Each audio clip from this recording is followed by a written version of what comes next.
Hello friends, तो आज मैं हूँ यमुना मैया के पास में और यहाँ पे मैं भी बहुत मज़े भी कर रही हूँ। और ये मेरी बहन, मैं आपको दिखाऊँ, ये देखिए, ये मेरे चाचू और ये मेरी बहन है, मेरे भैया और ये मेरा छोटा भाई। और ये मेरे पापा, तो यमुना मैया और आगे पंचमुखी धाम का मंदिर आपको दिखाती हूँ। आस पास जाते जाओ मंदिर और आपको आसमान दिखाऊँ। आसमान क्या कलर कौन सा है,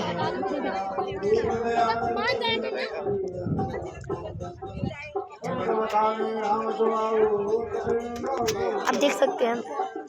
और आगे तो बहुत ज़्यादा दलदल है, ये देखिए। तो बाय, अगर आपको अच्छी लगी like subscribe and bell icon share comment करना बिल्कुल। बाय।